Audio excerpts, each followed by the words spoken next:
Bye-bye. Interlock. That is, you interlock the two. Now stretch them right as... Soccer. And the... Quiet, please. In exactly 15 seconds, we'll be on the air.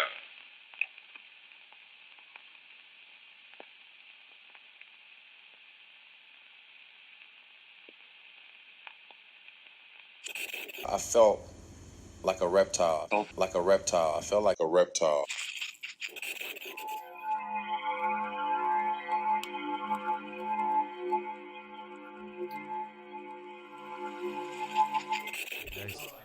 Do you remember the Funhouse? Oh yeah, a whole lot of fun. Rolled into one. Prizes to be won. Yeah. It's a really crazy show where anything will go. I'll tell you in a minute when we're talking. You're wasting it. We're wasting it. Yeah, don't ever waste it. Are we recording? Yeah. Oh wait, what was that noise? That. It's the Raptor cam. Oh jeez. Is that the new Mac? Is that the new Mac that's doing test? It sounded like a. It's a fucking quick beep test. About That to run is. some intervals. Sounded like a vehicle reversing. Was it Ben? Has Ben got sensors on it now? Where is he? This vehicle. How we sounded? Is that secure on that thing? That makes me nervous. That don't look secure on Is that that. a matte Mac? That's a brand new MacBook. Like a matte as Mac. is that one. Just Is it there, which is 2019? why all the stickers are missing. That's why she's Definitely secure, is it? Yeah. Alright. Okay then. All right, we're rolling. Cool. Hello everybody. Welcome to the Full Reptile Radio. We've got a bit of a three-way going on. We're just listening to that. the best three-way. It's all good when it's in a three-way. Have you heard that? We were talking Lonely Island earlier because I watched Bash Brothers on Netflix last night. Have you seen it? I have not seen that. No. You've got to watch it. That's He's too busy with grown-up things. Yeah, you got to watch some more cartoons. You watch Big Mouth? I just can't get to Netflix at the minute. No? No. Well, I can get to it. I just don't have the time to do it at the minute. Yeah, So you do that old man thing where you're watching it and you're well into it and you're Half a glass of wine, half a Netflix, I'm done. Yeah, he's turning your volume up, aren't you? I knew that was going to happen. No, you're not. Are you turning me down? Closer. Turning me right down? Turning you down? Yeah. Well, because you got packets of fucking sweets. Hang on. It's going to be like being at the cinema, innit? This is the Come cinema. on, Look at the cinema trip. What did you buy? Open everything that you want to eat right now. Yeah. Do you want a bowl? Do you want a bowl to empty them into? Nah, I'm alright, man. Are you going to do that thing where you're trying to suck crisp? You're all right, but at some point in the podcast, you might get hit with that Elvis mic. Yeah. But in that like old weapon style, you pull it back on a chain. You know, I saw that once. I was at a show in Rock City, Chura Satan, and the lead singer was Terry B, this woman. She was a bit feisty. And someone threw one of the plastic pints of beer, and it had, a couple of inches left in the bottom. And it went all over her. And the first thing you heard was just her screeching into the microphone. The next thing, she threw it, and it hit the guy clean on the forehead. Who threw that? Cut him open. Properly cut him open as well. And then she just walked off stage. He sounded like he had it coming. Pulled it. Oh, absolutely. Have you seen that meme where there's a guy on someone's shoulders in a festival and someone just launches a pint and he's like, Instant legend. marry me right now. I feel like you must have kicked off at the cinema at some stage. Someone rattling crisps or eating too loudly. Do you want me to tell you a story? I knew it. Go for it. Well, it was one of the first showings of Strawberry laces, there's me gummy bears, there's me eggs. Everybody that's only listening to this is going to wonder what the fuck's going on. Are they recording inside a paper? Is it not coming through? See, he's trying to defend it now because he's got the headphones. That's your punishment. We'll take this out in post. Take it out in post. Yeah, it was Batman. It was like one of the first showings of Batman. 89 Batman? No. I was living in Los Angeles, so it was like 2008, 9, something like that. The new ones. Yeah, not, one of not the new like ones. Returns or. And it was one of those. It was a busy cinema. It was like down at the Grove, a nice cinema in Hollywood. I'd not got there early, as I don't with anything. Second worst in the collection. Yeah. And by the time I'd arrived, most of the seats were filled, but I didn't realise it was going to be as busy as it was. So we ended up in one of those seats that's like second row from the screen. Oh, right. Neck crank. Oh, yeah. You know? And obviously me trying to keep my chin down for most of my career, that's the opposite way my head wants to go. I feel like you're probably in a even twister. your neck out a little bit. Probably, yeah. Go and watch 3 films a month. Yeah. Why? Yeah. It's a recommendation from my chiropractor. He tells me to sit here. And there was a whole family behind us, and it was the 9 o'clock showing. It was too late for kids. You've both got kids. I haven't got kids, so I'm probably not fair to make that judgment. But they were kicking the back of my seat. They were making loads of noise. And like I turned around and like everybody's tutting. They're all doing the, you know, they say the Brits are too polite. I think I was the only Brit in that row of seats at the time. And everybody else was just doing the, can you believe this? Can you? Yeah, and I'm like, I'm getting annoyed that everybody else is annoyed, but nobody's saying anything. It's like this passive aggressive kind of huffing. And this family didn't care. This guy was just throwing popcorn at his face. Like 50% success rate of what he would fucking eat. During it was like Honey Boo Boo had gone to the cinema, and I'm like 15 minutes in, and I'm like seething. That would have been a constant 15 minutes. Yeah, you know, that was like I felt a little bit the same after the Anthony Johnson fight. You know what I mean? Now you want to fight? Now I'm ready for a fight. Now I want to fight someone. Yeah. And I turned around to this guy. I'm like, are you serious? This is ridiculous. Like you're making far too much noise, and it turned out that someone that worked there had let him in, and it was like this whole family, and they got him a row of tickets and this kind of thing, and it was a friend. So when I went out to complain, nobody did anything. So he thought it was a big deal. So he thought it was a big deal, yeah. So like sitting there. I always think to myself, I wonder what those guys are like day to day. Yeah. So obviously you're being a dick right now. I wonder what you're I like all the rest of the time. All the You're time. a dick all the They time. are probably a car salesman or an estate agent. This guy was not a. This guy probably didn't even have a driver's license. Yeah. No way. There was no way. Cheap suit Billy. I don't even think he had that many teeth. Oh man. And he would have lost the rest of them if he'd have stepped out. And I did offer, and he didn't follow. No. He had security escort him out of the cinema. Did you pause it? Yeah. Pause it, dickhead. Come with me, sunshine. That'd be a good thing to have. If you could have anything in the world, a remote control for the cinema when you're there. Imagine that. Just but if someone else did it, right? rewind. I didn't fucking hear that. There's a couple of times I would have liked a rewind button rather than a pause button. Now you're old. Shit, could we just do that again? That wasn't how I thought it was going to go. I forget a lot of stuff. Yeah. And Stacey will film me and she's like, no, that happened. I'm like, when? And there's no rewind. Prove it. Yeah, I can't rewind 3 hours of fucking Iron Man, can I? But I get a dialogue in my brain when shit like that's happening and all the tuts going on, because I'm quite direct. Are you? A little bit, I can be diplomatic, I've but at never the got same that vibe time, from you sometimes before. I've gone through a whole conversation in my head, and then the only bit that comes out is that I'll spin around and say, "So are you taking the piss?" And they're like, because I've already said to them, "Excuse me," and they're going, "Yeah." I go, "Do you mind keeping it In down?" your head you have. Yeah, Been and through the I've gone process. through all of that. It's like when You know they're not going to comply. yeah, it's like when you're having a bit of a daydream when you're snoozing on the bed and your mum wakes you up as a kid, and then you're like, in your head, you've got up, got dressed, gone downstairs, and then you wake up and you're still in bed. You're like, oh man, it never happened. I've got to do it now. So I've had this conversation, and like, I'll just spin around and snap it like some 13-year-old kid. Like, are you on glue? And he's like, am I on glue? Is that the kind of cinema you go to? Yeah, mate. Well, fucking hell, look where I'm from. So like, there's no. You're poor. You're going to tell us you're poor, aren't you? Cinema. Straight He was poor. poor, you know. Yeah, well, poor. we used to break into places, or like we'd go and do the cinema hop. Yeah, so you know when you go from like Yeah. finish that film, dive into something else. Next. Yeah. Problem is we were only allowed out till about 7, so we hit The Jungle Book, 101 Dalmatians, Classics. Bride of Chucky. Yeah. So the only thing hardcore about it was that you weren't paying for them. There's nothing hardcore about the movies. Couldn't pay for shit. I work in swaps. I thought I was the man when I was sitting watching Braveheart. I think I was 12 when Braveheart came out, and it was at 15. Oh man, God, sneak me in, Dad. that's why they called me the outlaw. It's Yeah. all out the window now. My kids are watching 12s and 15s and all sorts. Yeah. Because I'm like, oh yeah, it's a good film. Be all right, Watch yeah. that. I you'll know, be but you right. see Do you worse not- on Instagram now, don't you? You know Do you what I not mean? forget half Especially the if you shit follow that's Derek. changed. Especially if you follow Derek Lewis. See a lot worse. I have not let my kids follow Derek Lewis. That's a good thing. No. Not yet. I don't think children should be allowed to. I let my kids watch Step Brothers the other day, thinking it's just Will Ferrell. It's mad funny. Yeah. It's kind of harsh. It's kind of like really dark. The dog poo bit. It's a They'll bit like grow when up you were with a saying about the great sense of Goonies. humour, though. Yeah, well, With a great yeah, sense of they humour. do. They do Yeah. have a good laugh, which is good because Yeah. it's better than being a boy. I'm going and to all. circle back. You've got to watch Bash Brothers. It's I will do. hilarious. Mate, I love It's hilarious. the Lonely Island stuff. You played Captain Jack Sparrow earlier, and it's still in my brain now. Yeah. The last thing you got me into was F is for Family. Oh, Tore dude. through F is for Family. Have you got When I Big was in Mouth? Japan, Big yeah. Mouth next. No. You Had letting more us down? time before. I haven't had as much time at the minute. Yeah. F is for Family. I tore through that. Yeah. Four episodes a night. But Bill Burr, man. Brilliant. Bill So Burr's the good. fucking man. So Love it. how's it go? In fact, I should just, I forget. So the people that are just listening, I'm here with Owen, as you've probably recognised by the voice, and Ollie Richardson, one of the OG collective. I'm back. The Flat Peak Brigade. Yeah. I'm feeling kind of left out. I didn't get my text to Yeah. say, I'm going Vish, what are you going? I go Medallion. Yeah. It's all good. You both look 10 years younger though.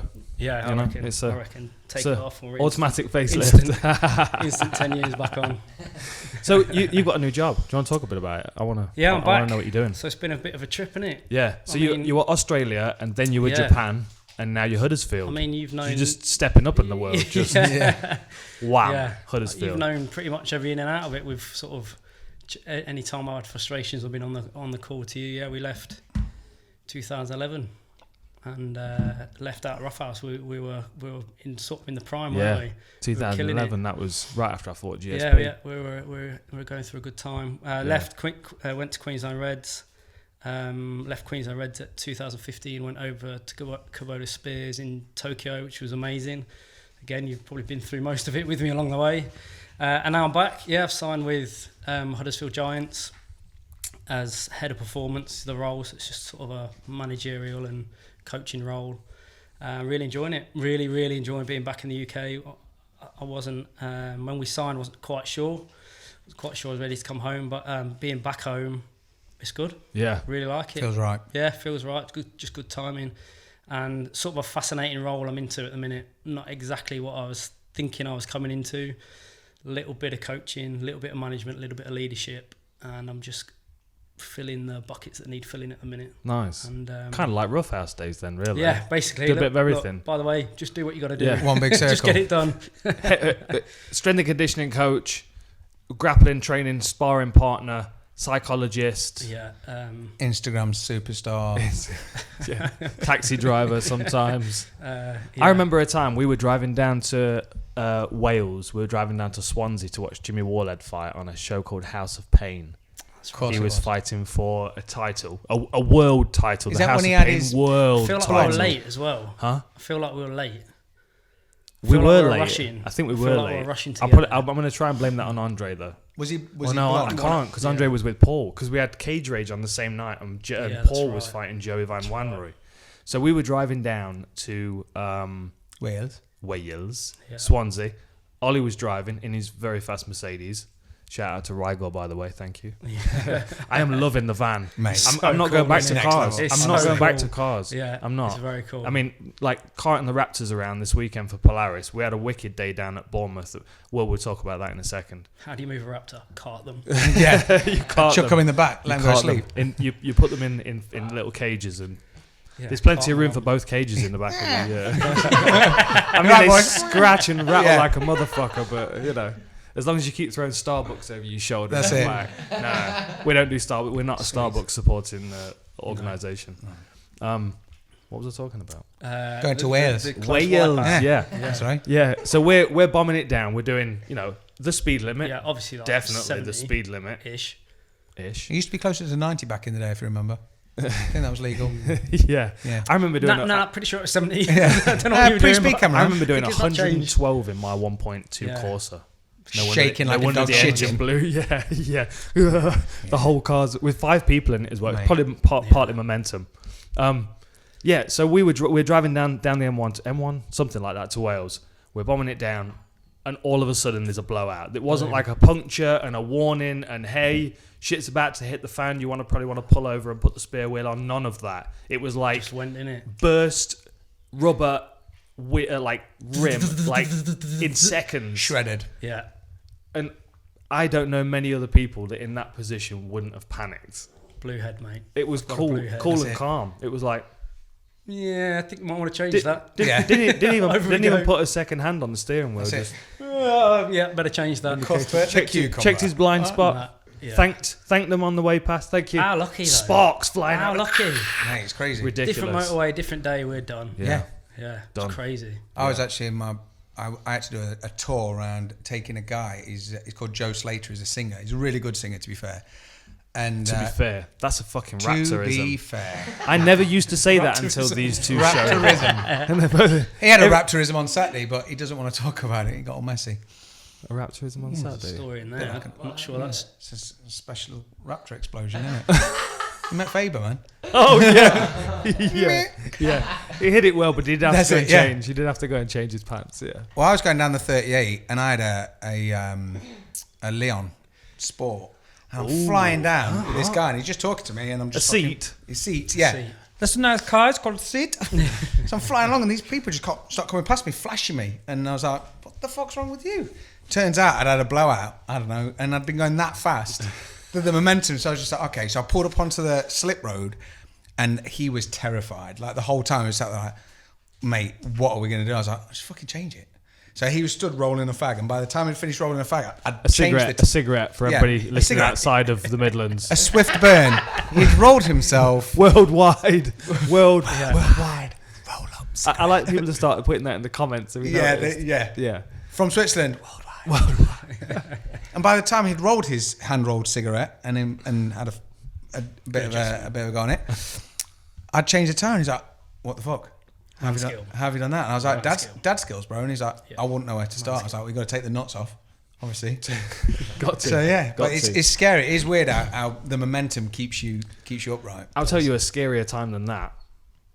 It was right after the Chris Lytle fight, and I remember that because I had an orange mohawk. Shared scary time. No. Don't remember this. You didn't make it through that one. Sixth sense all of a sudden. We were with Alder, who you cornered with against GSP. Funny man. Awesome, he's hilarious. Yeah, great Alder dude. is. So he came out to Vegas, and there was an expo on like the week or two after the Chris Lytle fight. And I think we'd got like a fight of the night bonus, and I needed a car. I'd had to sell my old car back in LA, so I wanted to buy something. And I went on Craigslist and I found a Jeep because I got a bit into the doomsday prepper. Yeah. Like I had an emergency box with like tinned food, and I bought a shotgun. Like widespread. How long so will you this can last? take out as 7 many, days. Yeah. Just Prepared though. Prepping like fuck. Yeah. I'm in my head. I'm clearing streets full of zombies, just pulling this thing behind me. Anyway, so I found this really nice Jeep, like 1989 Jeep, all done up, chromed and everything. Really Like nice. the one from the beginning of the A-Team credits that rolls. One of them old school Jeeps. Yes, exactly. Like proper. Okay. So I gone and bought this Jeep like the day before Alder had got in town. I'd insured the Jeep, everything. It was in my name and all that. And we were driving down to the Strip to go to some kind of Mr. Olympia expo. I was doing a signing for Zions. Just going to check out the bodybuilders Right, again. yeah. All right, boys. Cracking, huh? Looking good, boys. I had like Like your I always G-string? I always end up in those places with bodybuilders or it's weird. Invisible carpet, bro. Yeah, no. Anyway, so I was going down to do this autograph signing. We were driving in my Jeep, my brand new Jeep. I'd been driving for like 3 hours. And we decided we were going to stop by and get a smoothie on the way there. Otherwise, we'd have taken the freeway. We'd have gotten the freeway and we'd have done 70-ish on the way down to the expo centre. But we didn't. We took side streets because we called in to get a smoothie and we were on Sahara. So we're driving east on Sahara, chatting away. And I'm starting to hear this knocking, and I'm like, what's that noise? And we're chatting away, me and Oldie, like that scene out of Zoolander where they've got the frappuccinos.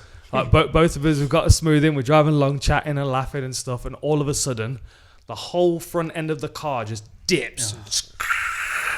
And at the same time as us grinding to a halt, I'm watching a Jeep tyre bounce down Sahara into oncoming traffic. It hit the front of an old retired police car and smashed the whole front of that, and then ran into a big semi, truck. This is definitely top the Welsh Mercedes story. Just we went through. mangled the front of this truck, and I'm like the whole car is just dug into the side. There's a scar on Sahara with my fucking name on it. No, the smoothie was frozen enough to have not spilled. We weren't at that point of melted smoothie. So that was a bonus. But the problem was, it's August on the Strip in Vegas. You know how the tarmac radiates heat, and I'm standing there with a bright orange mohawk, and all the people that are heading down to the convention centre are now driving past, just taking photos of me. Slowing down, click. Oh, look. How many of them came up to you at the sign and went, I saw you. Yeah. I didn't help. "Don't pick me up"? No, it's okay. I saw you Yeah. though. Surprised you made it. I had to get out the Jeep and run down the road and wheel the thing back, and then I ended up paying a bit of cash out to cover Shame some the Raptors damages. didn't exist. That would be I great. know, footage. right? That would have been great footage. You'd have loved wouldn't that. it? Yeah. Yeah, they would have attached a GoPro to the wheel. Oh, I've got a good angle on this. Yeah. Just chuck Mystery onto it. And just run in like Crash Bandicoot.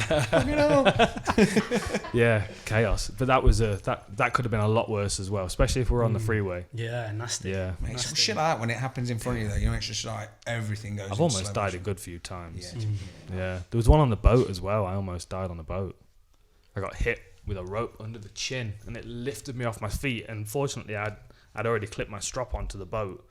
Otherwise, it would have hit me and I'd have gone straight over the... Another guy got hurt on your boat, didn't he? Yeah, big time. Yeah, Was it his yeah, arm or his really leg? Yeah, I hurt. remember that. He was John Charles. He was doing a rig check, and he was on his way up with the mast. And there are two sets of spreaders on the mast. So imagine the mast is 100 feet tall, and it's divided into sort of 33 feet sections. And at each section, there's a spreader, which allows the cables to go up either side of the mast to stabilize it. And as you're going up, you've got like a climbing harness attached. And then you're being hoisted up by a pulley that's right at the very top, and then you have another strap that goes around you, which also goes around the mast to keep you from kind of swinging around. Because obviously, at a deep ocean, you're swinging back and forth quite a bit. You can be, and we try and do a rig check on, you know, like the calmest days. But if there's a problem and we need to keep moving, it has to be fixed. So he'd gone over the first spreader and he was moving up towards the second spreader. And as you're moving up, you have to unclip and go around it and clip back on. And that's the only time you're only attached to the top of the mast. You wouldn't have two? No. No. That would be smart. See? Immediate problem solver, look at that. there you We go. could have done with you on the boat. It would have Always probably thinking. saved his arm. Next time. Yeah, right. It's because we had an aviary as a kid. Is that right? Yeah. An aviary? Yeah, where they keep budgies. So you have like a door, you go through that door, and then you have to shut that door before you go in the next one. That's a really weird connection. No, but it's a double thing, isn't it? You It's see, safety. you see, I have to constantly steer this podcast back on the course. It's weird you made that connection because I made a completely different But you connection. can see, Is that you can see exactly right? how that works, though, can't you? Yeah, Yeah. It's a safety door. probably. Makes perfect sense. So- A safety door. Yeah, put your second door under your safety door. There we go. Apology, but- Yeah. Sorry. Anyway, Yeah. When the full reptile boat goes out around the world. Dude, we definitely talked about that, didn't we? With I think we could do with it. budgies. Oh, for you sure. could have budgies down the All side. black. Safety Yeah. budgies. Safety budgies. Yeah. Yeah, There that's you a go. good idea. That's it. Yeah. I'll bring you back on track. You tell me about the boat, please. So he was going up to, he was just about to, he unclipped. He's had too much sugar. Keep an eye on him. Look, he's just Sugar. keeps married. What have you got? You got those bananas, Are they those foam foamy bananas? bananas. Yeah, No, for real, I fuck don't no. want one. Never seen a banana. What's the ingredient? Sugar and yellow. Yeah. Hang on, show them to the Yellow's camera. the best flavour. Show them to the camera. Advertising your local It's weird cooperative. that you get Thank you, sugar, blood sugar spikes and then crash and stuff. It's so weird that happens. This is an update. It's sent 3 I've bags just for a got no pound. energy. I've just trained for like 5 minutes and I can't move. Does anyone want a banana? It's the Raptor diet. Imagine in his Very corner, That's during like- a fight, just shoving bananas. What are you doing? You'll be alright, you'll be alright. We'll put the PDF up soon of the Raptor diet on the website. Yeah. We need to make like a glove sleeve so we can feed him in the corner like a mother bird. Quite a lot today. Like a mother bird. What? I ate quite a lot. You have eaten quite a lot today, yeah. Yeah, you have. Yeah, we could baby bird him. Back to the boat. Back to the boat. What about the boat? The boat. Tangenting pretty. Tangenting. Tangenting. There you go, there's a new one. Have you seen that the Instagram account, the Yeah. Full Reptile Tangents? That was not one of you lot. It's not us. No, we don't know who it It's is. a fan account. A fan account. Like it. Yeah. I think it's Ben. I like it. It might be Bonadidente. Anyway, we're on the boat. He's 2/3 of the way up the mast. He's unclipped his safety harness to pass over the spreader to clip back on. And just as he's about to clip back on, we got hit by a gust. And the whole boat rocked from side to side and he was swung around the mast. The problem with going around the mast is that you can't get all the way around though, because the cables that are attached to the front, that attach to the sides, hold it in place are like rigid metal. Like it might as well be metal, but because it's like twisted like that rope, that climbing rope, it just tears your skin apart. Yeah. You know what I mean? Like I brushed up against it and took a layer of skin off. And he was swung around and he hit it on one way around and broke both bones in his forearm. Sorry. Ben's just eating one of them bananas. Oh shit! His fur's gonna turn yellow now. That sounds dangerous. And then he swung all the way back around the other way and ripped underneath his armpit. I remember seeing that all picture. the way from the back, all the way to the front. I remember talking about it after Yeah. that. Yeah. And we had to. Well, I was asleep at the time, and I heard all this commotion. And when there's anything chaotic happening, they shut the hatch to keep, to kind of keep some separation, keep it organised. I mean, we can get up if we need to, but it's just so nobody's falling down the hatch and that kind of thing in the chaos. So I ran to the front compartment of the boat so I could look through. There's like a plexiglass, like trapdoor lid. So I'm looking through that, and all I can see is John Charles, like, dangling. 70 feet up, just dangling limp, and I can see blood like all over his shirt. And we're like, I don't know, 2,000 miles off a coast, like any coast. So they couldn't send a helicopter. They would have to send a boat with a helicopter on it to get to us. So it would have taken a while. 2,000 miles off a coast. Yeah. That leads me to what I was going to say before. So I quote this to a lot of people, and I've never checked whether it was true or not. But you were closer to the International Space Station at one stage than another human being, or another Sir Robin landmass. Knox Johnson said that to me before I got on the boat, before we left. It's a nugget, isn't it? He said there'll be certain times. I'm glad it's true, because I've told 15 people about it. Yeah, crazy. So I knew we were at a distance, and I could see he was hurt, and he was limp, like just hanging. And as soon as they opened the hatch, I went up, and I helped bring him down onto the deck and cut his brand new shirt off. He was very disappointed. We had to cut his shirt off. But we couldn't do anything else. His arm was fully broken. Yeah. Okay, take my shirt. We needed to know how bad the cut was as well. So we took his shirt off, and we prepped the galley downstairs where we do all the cooking. There's the side benches. We prepped one of them with like all sheets and stuff, and sanitized it as much as we could. And then it was myself and the skipper, Peter Thornton, who was basically been trained in field suturing in the army. So he was like arm, warfield stitches. Couldn't wait. Really didn't want to do I'm it. in. Yes. Yeah. No, I don't need to be here. And Get then, my big and then, thread. And then a dental nurse to administer the morphine. And as soon as we took his shirt off and he started coming downstairs, he was smiling, he was happy. Anybody else on the boat, it could have been really, really bad. It could have really affected the mood. But because it was him, he just kept the mood so high. He was making jokes and, thought he was going to die and glad to be alive and all that. So we took him downstairs and we got him laid down, and we pulled the arm up, and because it had been ripped open, the skin wasn't even like clean. It wasn't like a cut that you can like stitch back together. It was like there was like rips and it was mangled. It was bad. And I've got some photos actually. I'll have to dig them out. So it had gone through his it had gone through his skin, you could his see, fat, and it had gone through his muscle. We could so see ripped open. You could his see the muscle. muscle, like the pectoral muscles and stuff. And it was bad. It was like the Robbie Lawler. You remember when they zoom in? Yeah, through the lip. Yeah. So he got morphined up, and within a few minutes he's talking about elephants and stuff. And then we started stitching him. But the first thing we had to do was stitch him before we could deal with the broken arm. So it was my job to hold his broken arm still on a rocking boat, while Peter puts these big, I think it was like 17 stitches, and I mean the cut was probably 12 inches long from back to front. Wow. And it was just like hold the fucking thing together. And we're on the boat for another 10 days or so, so it had to, and you can imagine how infection was an issue there as well. So we had to get like some generic kind of antibiotic stuff just to keep him safe. And so I'm holding his arm, and he's like laughing and joking, and like he can't feel a fucking thing at this point. And I can feel the bones in his arm like separating. Clunking.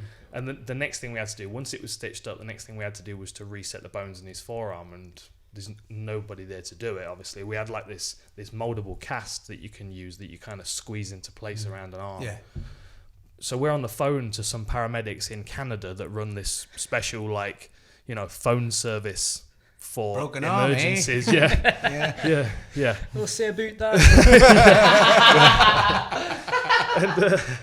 And they were coaching us through resetting the forearm. So I'm standing next to John Charles, holding. I've got his bicep. I've got his elbow in my hand and his bicep. So I'm holding that part of his arm stationary.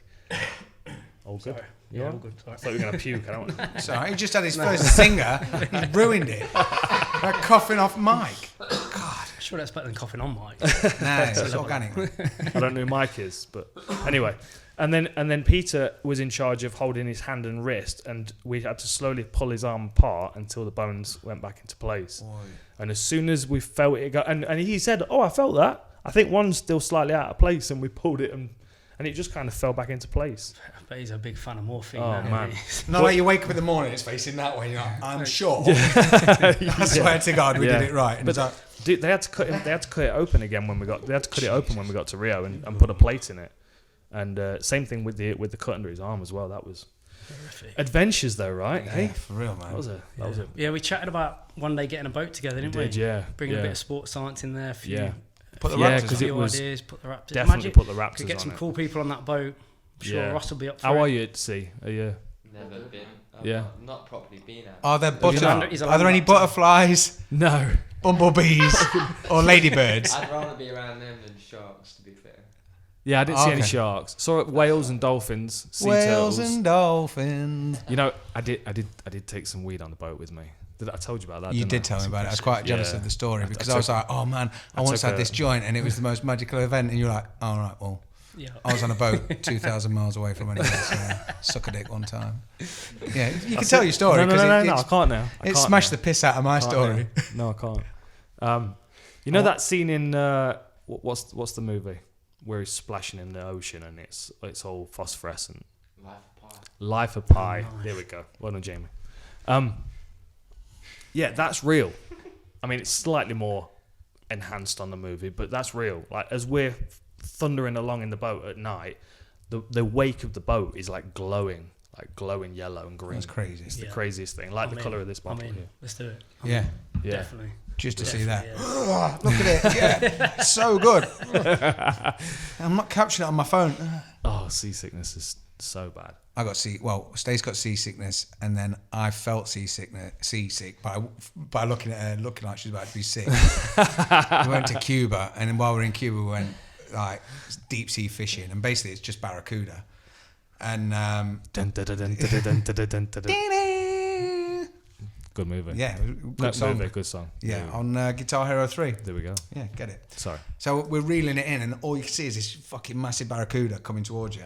And basically, we'd all had a little go, and because Stace was the smallest one there, she fucking caught the biggest barracuda. And like this guy was like, keep going, go, go, go, go, fucking her mental. So she's pulling it in. The minute she stopped, got the fish in, was just like cooked, taking all her energy in this baking sun, and then just stood up and was like, I feel really sick.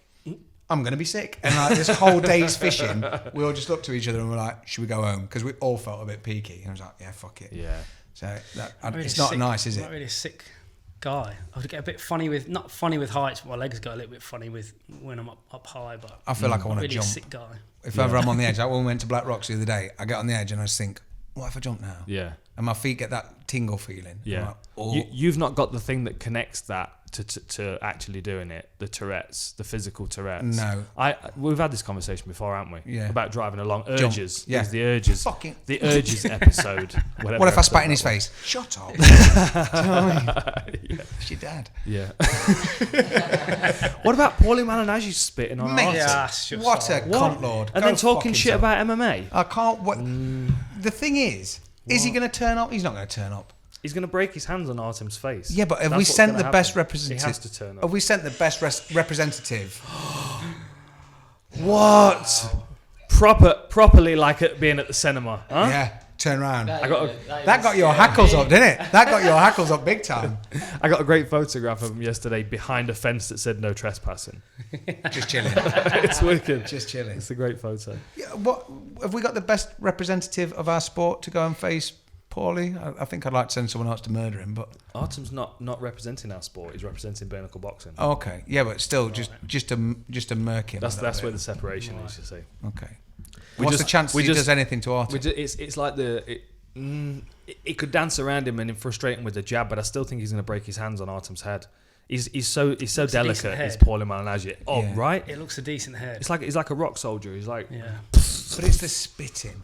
it's gross. Can't handle innit? spitting. It's gross. It's Yeah. unnecessary. Yeah. Slow. That's the sort of thing people do when they can't fight. But he sort Yeah. of can fight. Well, he's boxed. He can. Yeah, he was a technician. He was, he never. The thing that I like about Paulie is that he never had any of the physical attributes that you'd want as a fighter. He wasn't particularly fast. He didn't have heavy hands. He didn't have a great chin still did all necessarily. Yeah. He was smart. He was able to adapt because he was intelligent, and that's why he's a good analyst now. But I always just think when the box He hates we've got an Paulie. agreement. Yeah, Yeah. he's not happy, is he? Do you think Paulie's a dick lord? The boxing and MMA thing, like all I ever think of is just leg kick. I just think if one of them lands one leg kick on you once, you're just going to change your mind about everything. Mate, this is it. But the thing is, it's when you look at someone like Paulie, he's just like a fucking miserable ex-partner or something like that. Like he's got into the scene. He was basically obviously sparring with Conor. Yeah. Conor then had a few good rounds and they fell out for whatever reason and all the rest of it. But it's sort of built into this storyline, which is it's a pretty shit storyline, to be fair. Like anyone else would have just been like... Dude, he was losing his shit in Vegas. Like every time Conor was around, it was like he went from being a Showtime analyst to being like Conor's biggest aggravator. Everyone wants a bit of it when Conor. They just want any bit of that energy they can get. They want it, even if it's negative or positive, whatever. You want it. Give me your energy. You have to be engaged. All of this. I want some. Like Conor was. The thing is, when he's brushing people off, you're not being engaged. It's like with the Jeremy Stevens thing. He's kind of just dismissing him because then he's easier dropping into engaging with Cowboy or RDA. So they were his prime targets.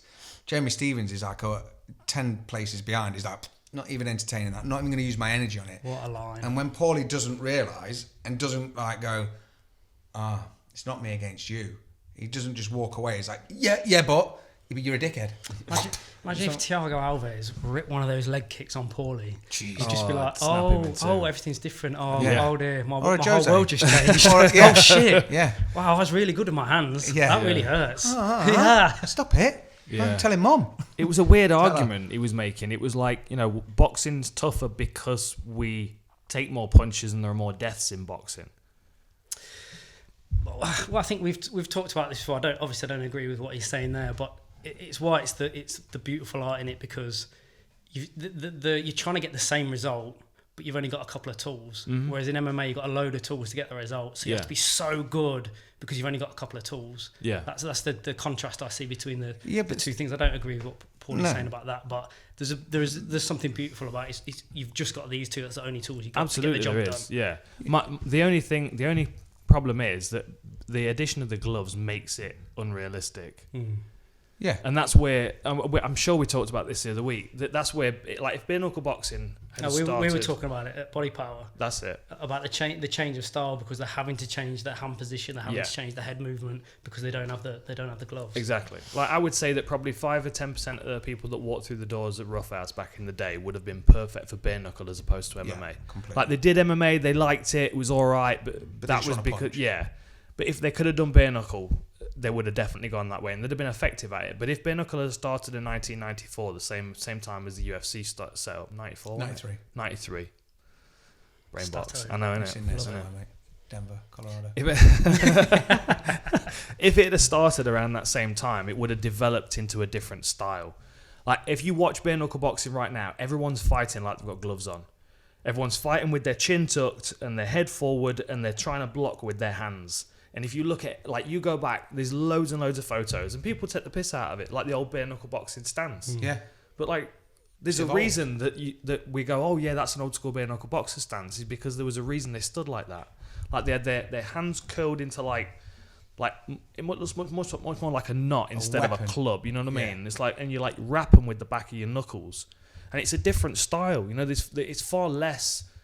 There's far less like taking full power punches. Or that jab, like, the down. Jab cross. Yeah, it's happening. And that's why I think Artem's spent a lot more time doing traditional martial arts, hitting bags with MMA gloves on and that kind of thing, to have conditioned his hands to be strong enough to hit people's heads with a closed fist. Do you reckon Artem will stop when they say stop? Oh, I don't think they should have rounds. Just let them start. You know what I mean? To the death. We'll have BJ Penn shouting to the death. Once you spat on someone, that's it. No time limit. Yeah. Gloves are off. Gloves are off. We have Tina Turner there. Why? 2 men in, 1 man out. Thunderdome, man. So, yeah. Master Blaster in there. That'd be good. Yeah. Have you seen that they said that they're not going to have... They've got to have gloves with exposed knuckles. Are they going to be like them weird like biker gloves, like the old, like the ones that Michael Jackson used to wear? Yeah, like a golf glove, but we're like Andrew Dice Clay wears them.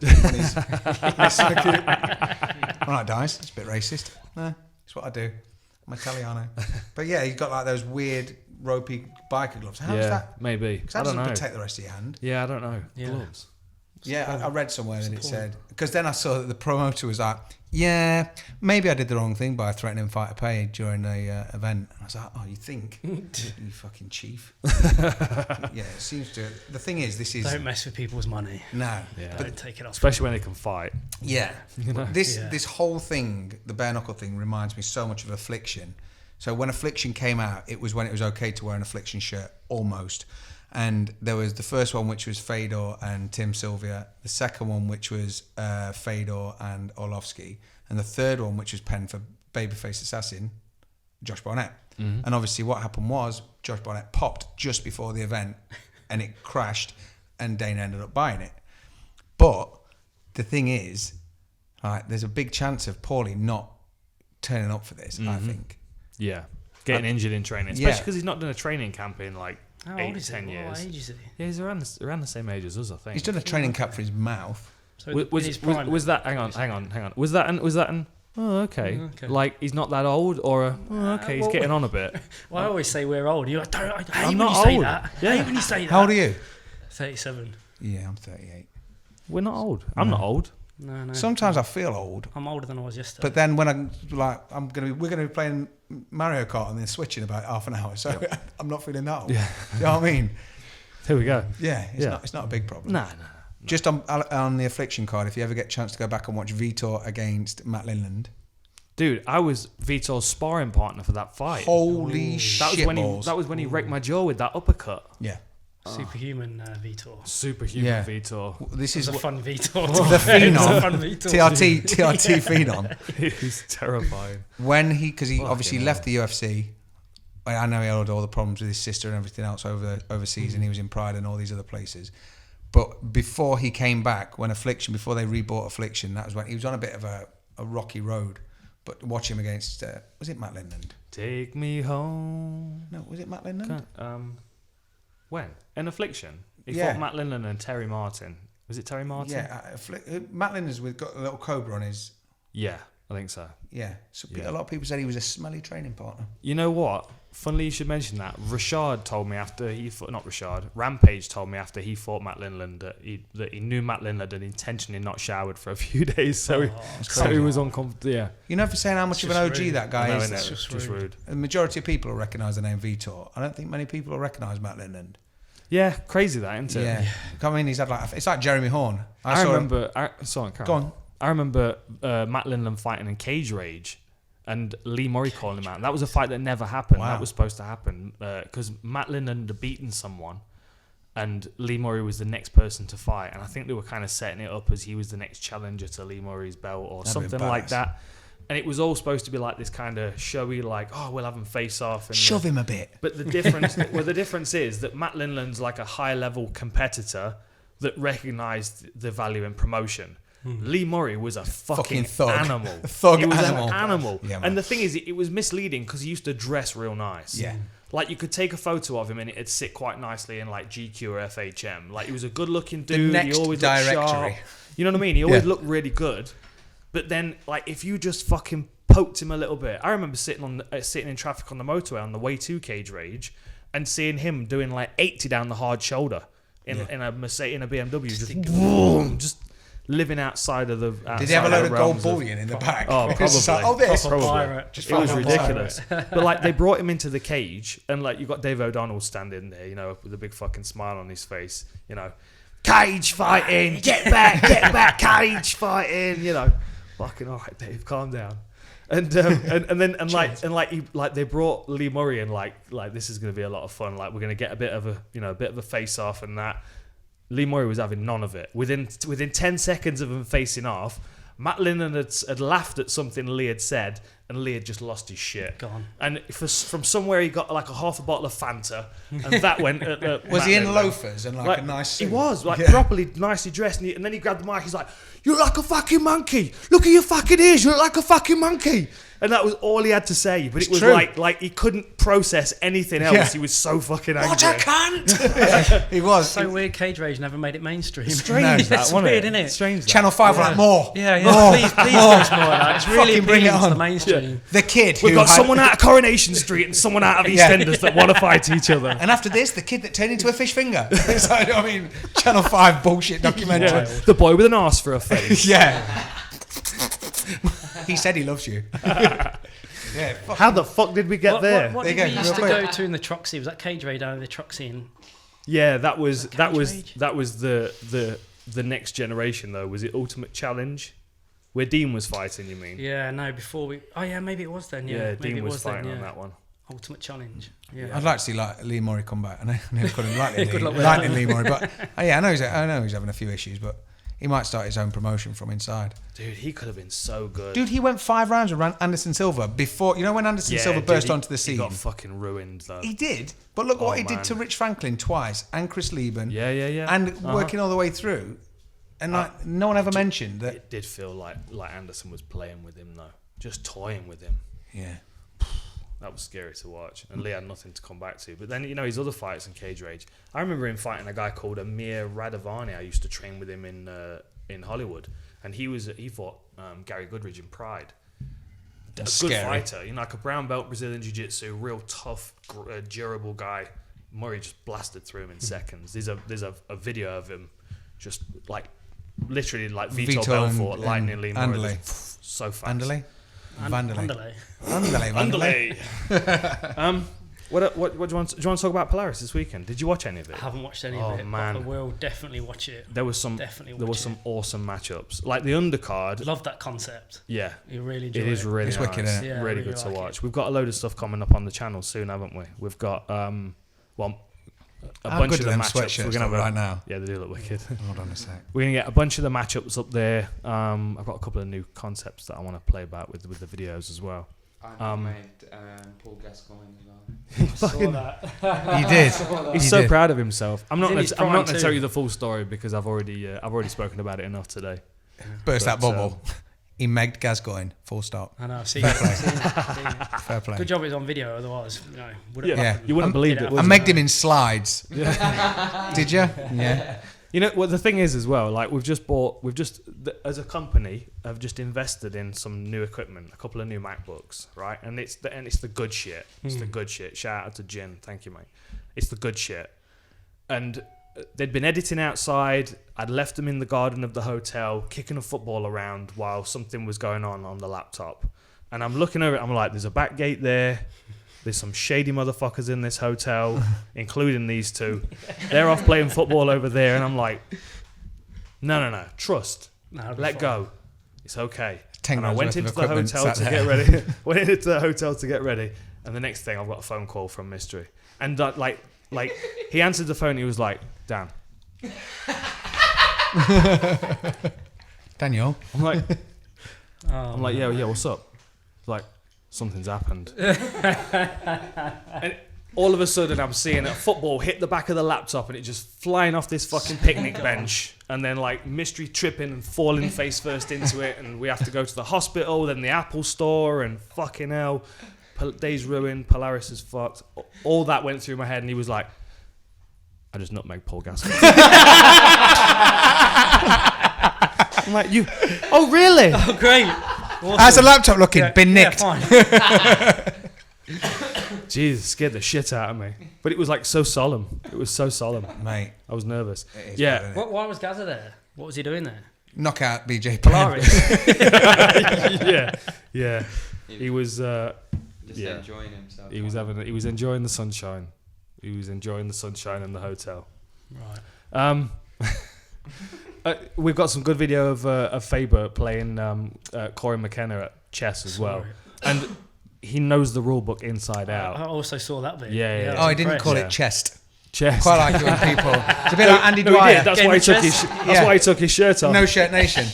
No Shirt Nation. Was old it school really Faber. that warm that you needed to play chess and no shirt on? We all had jackets and Everyone hoodies else is on. shivering. What, He's like, do you want to play chess? Boom. Yeah. Shirts versus Chest, skins? chest. Oh, chest. Well, I'm not putting it back on now. Yeah. I only put one shirt on a day, and once it's off, I just Yeah. leave it on. We don't need shirts versus skins for this. It's just skins, bro. But yeah, when people, they almost act like Andy Dwyer or Del Boy off of Only Fools, and they're like, they use the wrong words, but they act in all. What? Yeah. Like, I used to work with a fellow. Monch Yeah. too. Yeah, Monch too. I used to work with a fellow who wore Monch too. cowboy boots all the time. And he sat me down. We had a one-to-one where basically you go through what your targets are and whatever at this dead-end job. He says, you know what? You remind me a lot of me. You got a lot in common. You're what I like to call one of the boys. And I've only got a few of the boys. And you know what? We're very similar because you've got charisma. And I was like... And you know, the whole time he's building you up. You're like, fuck yeah, man. Yeah, nice one. Yeah, I'm going to go and sell some more of this dodgy insurance. What have I got? Charisma. Fucking hell, he's been noticed. Here's some cream for it. Keep your cowboy boots, There's dickhead. cream on your charisma. Yeah. What the fuck? Sort it out. You got charisma. Yeah, fuck off. Do you remember Swiss Tony? Yeah. Fast Show. Wasn't he We were great? talking about this the other day, weren't we? I Just liked how it. good the comedy was then. Amazing. Unbelievable. Yes, if you could read between the lines, it was outstanding if you watch it now. But if you try and watch it back, you're like, They said that. Some of it's it's kind of ropey. Yeah. PC police would have a field day, wouldn't they? But Swiss Tony was awesome. I did like Swiss Tony when he was like, all right, it's Dave Angel is my favourite. Dave Angel and Swiss Tony. Warrior. Yeah, all right, Eco Warrior. Carried away By a moonlight shadow. And come on, he's just walking up a road and he's like, all right, this week we're going to be talking about birds. What I like do you remember the one where he was talking about the ozone layer and protecting the ozone layer, and in the background his missus is burning a pile of tyres? Yeah. She just goes, he's like, Sheila, what are you doing? Ozone layer. when he's trying to give you a bit of a walkthrough. He's like, if you meet a bird, you take her back to your room, run them a nice bath. Put a few rose petals in there. If you don't have rose petals, I like to use chopped onions. You know what I mean? And all the way through, he's like, and then he reveals from under his straw trilby, he's like, I find that I attract the ladies because I have lovely hair. He just runs his hand through his head. It's like he's a proper pimp. Unbelievable. Harry Enfield was It was awesome as unbelievable. well. All of so it. good. Yeah, man, they killed it back in the day. That must have been a proper crew to roll around with. Could you imagine? Oh, can you imagine? Paul Whitehouse, he was the one. Yeah. He was the consistent through everything, and he was But always. that crew, they must have all been linked, mustn't they? They must For have real, yeah. Like through whatever. It was squeezy peas, cheesy peas. Squeezy, yeah? Cheesy peas. yeah. It milked brilliant. Oh, man. Brilliant! Squeezy peas! It's fucking brilliant. But it's like he was like a 48-year-old man, and all he did was put a beanie on. And you're like, oh my god, you look like Doug from that cartoon. You know what I mean? And then the next scene, he's sitting in a wingback armchair next to a fireplace, hammered drunk. Chickens. That was a great show. It was. I got a lot of happy memories from that. Before we talk about the fights this weekend, I want to give you a couple of things to watch from Polaris. You've got to watch Andy Roberts against Jeff Lawson. Okay. It was awesome, right? Awesome matchup. We'll put some stuff up on the YouTube channel so you can watch it. Andy Roberts and Jeff Lawson are two very high level black belts in the UK. Nice guy, Jeff. Yeah, too, awesome. Well, nice Jeff was Ultimate Fighter. I'm about to say, I've seen Jeff fight. Yeah. Jeff was Ultimate Fighter along with Dean and Andre and Ross and all that. Just been in Japan. I've messaged him about a couple of spots to go get some food. Oh, is that right? He's just been in Japan, yeah. Nice. And Andy Roberts is, a long-time jiu-jitsu coach and competitor and UFC judge. He works as a judge for the UFC. And these two guys put on a show. It was awesome. Yeah. It was back and forth. It was competitive. There were a lot of position changes, a lot of excitement. A wicked hip toss by Jeff Lawson. Definitely worth a watch. And the other one was Richie Martinez against Miha Perhovic. And Perhovic I think he's won like 3 or 4 in Polaris, and he's subbed a load of people. He's got a real aggressive game, which suits the Polaris rule set. Richie Martinez is head coach at 10th Planet Freaks in San Diego. Nice. And how fucking badass is that name as well? Richie Martinez. Richie and Gio Martinez, the brothers, and they're both killers. I've rolled with both of them, and they're just strangle machines. That's fucking two You know what I crude mean? dudes. And I've got This is on a Fight long, Pass. skinny neck. It will be on Fight Pass Yeah. now. Yeah, absolutely. I'll check it Worth out, a yeah. watch. And then we've got a bunch of stuff that we're going to be putting up, like different angles and some nice slowed stuff. And Creatives be have been at good. it again, have oh, they? of course they have. The Killing it, mate. creatives. Nice. Creatives alive. Now the MacBook was safely Yeah, returned it to the was hotel. Yeah. They can edit the content. Richie Martinez. What a cool fucking name. I know. Isn't Awesome grappler as well. Used to be a Sounds like breakdancer. someone should be on Saved by the Bell, though. Yeah, but Yeah. can't you remember when you used to play, like, you'd go out for playtime or whatever, and you'd decide, like, I'm going to call this, and it'd be like fucking, I don't know, Chuck or Troy or some Americanism name that, like... Pablo Satan. Yeah. Yeah, I want to be called Dean Wilson. I want to sound like a cool surfer dude. Nice. Pablo Satan. Pablo Satan's a cool... You could have had that in the playground. Come on, that's a great name. It is. You might have, like, scared a few kids off. Pablo Satan as the meat alternative. Is he a vegan? Satan. Pablo Satan. I've still not been to that place in that restaurant in London, the Temple of Oh, Satan. Temple of Satan in Hackney. Unbelievable. Yeah? I know that's my favourite word, but yeah. Is it it's good? Incredible, yeah. Incredible. Just like vegan junk food. Proper vegan junk food. It's great. I went to a place in Adelaide called Lord of the Fries. Oh man, that was amazing. Lord of the Fries. It was awesome. What were we thinking about puns for names? Really? What? Lord of the Fries. That's what the vegan community is all about. Oh, I don't know okay. if That's why I'm Temple not of vegan. Satan, I can't remember if you told me this, but I think Temple of Satan they were complained at because it was called Temple of Satan. It Oh, sounded sure. like Temple of Satan. Yeah. Oh, yeah? Yeah, I think they had a load of complaints about it. They might have even changed their name. No one would have said it to their face. They would have, just like, straight grumbled written about it, it yeah. and sent Cancel. a letter. Yeah. Email. Chill Yeah. the fuck out, Yeah. Doris. It's all right. A cease being and that spot. desist. Yeah. Like, oh fuck. I got one of those in Vegas because my grass had died. You painted your grass? Yeah. No, fuck you. No, they did. I got a fine through. It was like $100 fine because my grass had died. Because I turned the You sprinklers can't off. even let your own grass No, die in America I turned the anymore. sprinklers off because I could see that the water level had been dropping in the lake, and I was like, that's ridiculous. Most of the sprinklers in Vegas are fucking broke anyway, so they just spray into the road. So I switched my sprinkler system off. Within like 15 minutes of being in the Vegas sun, the grass was dead and scorched. Gone. Like dust.